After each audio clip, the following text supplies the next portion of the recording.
Crank up. Let's do it, baby.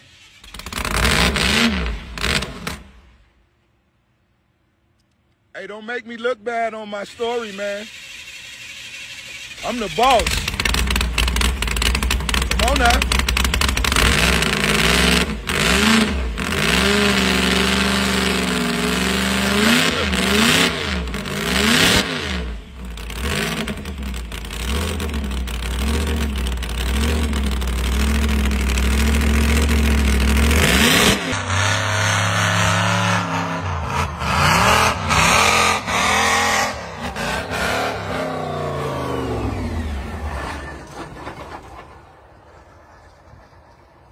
Yes, imekuwa ni kama muendelezo tu wa magari ambayo amekuwa akiyanunua Rick Ross mara kwa mara. Ni magari fulani ambayo yanakuwa ni ya ajabu na sasa hivi pia ameweza kununua gari lake jipya kabisa ambavyo kama unaliona hapo. Sasa Rick Ross wa Marekani pia ameweza kuvuta gari lingine lenye muonekano wa ajabu kabisa ambapo juu linaonekana kama gari dogo fulani hivi, lakini pia tairi zake ni kubwa kama za tractor.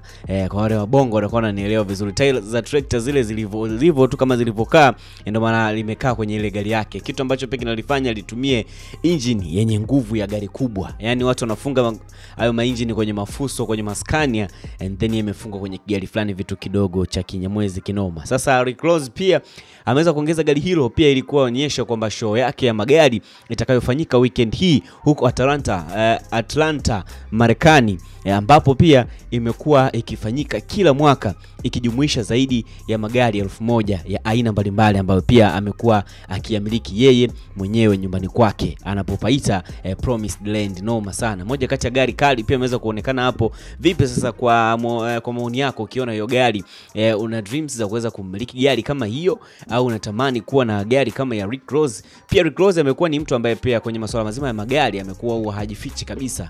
Amekuwa akinunua magari ya gharama sana, and then magari hayo pia yanakuwa yana muonekano wa tofauti. Yaani magari fulani hivi yanakuwa na muonekano wa kinyama, lakini pia kuna baadhi wengine watu wanaipenda, lakini kuna wengine wanasema mshikaji mbona kama anapoteza pesa. Magari mabaya, lakini pesa ambayo anakuwa ameitumia kununua magari hayo inakuwa ni kubwa zaidi. Drop comment yako hapo, tujue kitu gani ambacho kinakuwa kinaendelea, and kuendelea kutufuatia kwenye mitandao yetu ya kijamii kimaanisha Facebook, Instagram pamoja na X, bila kusahau pale YouTube ukisubscribe channel yetu utakuwa umetisha kinoma noma.